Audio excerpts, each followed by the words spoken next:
Hi y'all, welcome back to my channel. For those of you who are new, my name is Ronka and I love to talk about travel, career, and general living tips.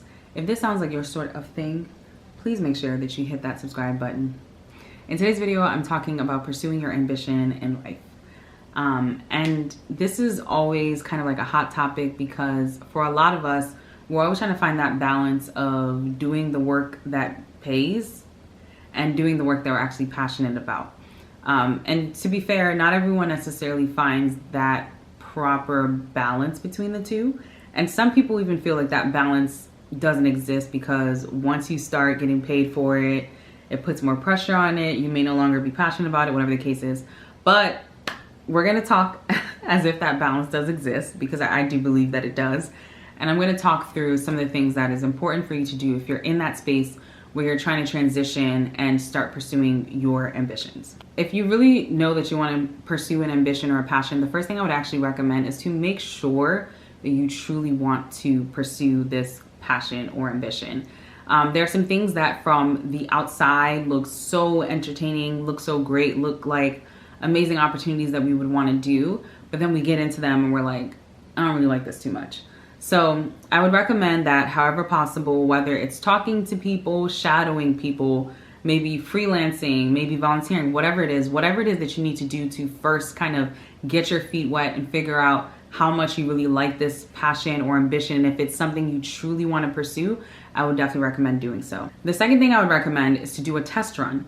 And so this is a little bit different than figuring out if you like it, because a test run might be, let's say hypothetically you love to design and you like fashion design.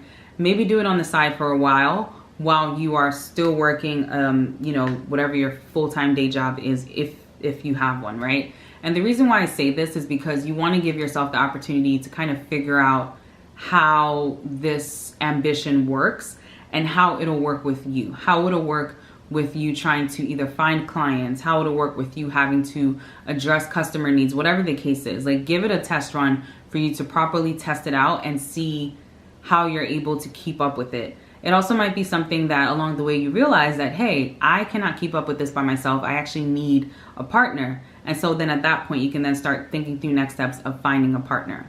The third thing that I would recommend, so most times when people talk about like ambitions and passion versus like what they would call like the traditional 9-to-5, the biggest topic of discussion is usually money.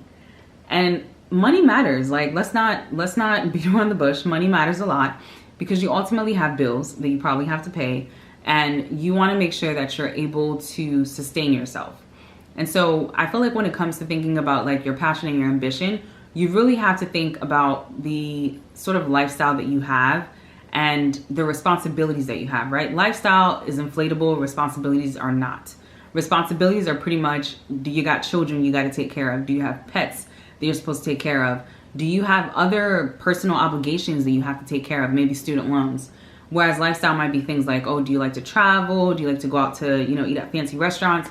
Those things you can kind of maybe do away with if needed, right? But with the responsibilities, is not as easy. So you want to have a very clear picture of what your responsibilities are and understand if this ambition and passion will be able to help you to support it. Now, just because your passion or ambition does not effectively support your responsibilities does not mean that you shouldn't go through with it. It just might mean you might need to have something else on the side along with it. So you really want to think critically about what your needs are going to be, both financially and otherwise, and make sure that you're going to be in a position where you can still meet at least the responsibilities. If you can also meet the lifestyle, wonderful, great. But please make sure that you're at least taking care of the responsibilities.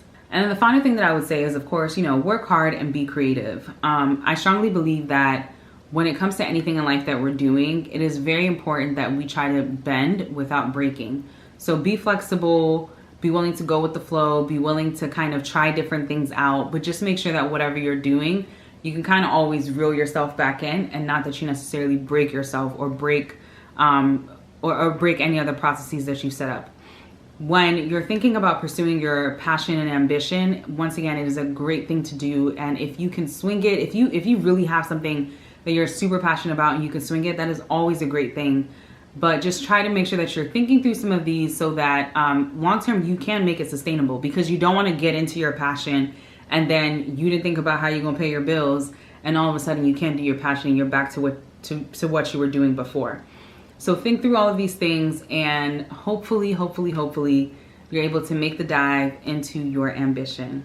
As always, please make sure to like this video, share with others, and subscribe to my channel for more travel, career, and general living content. See you on the next video.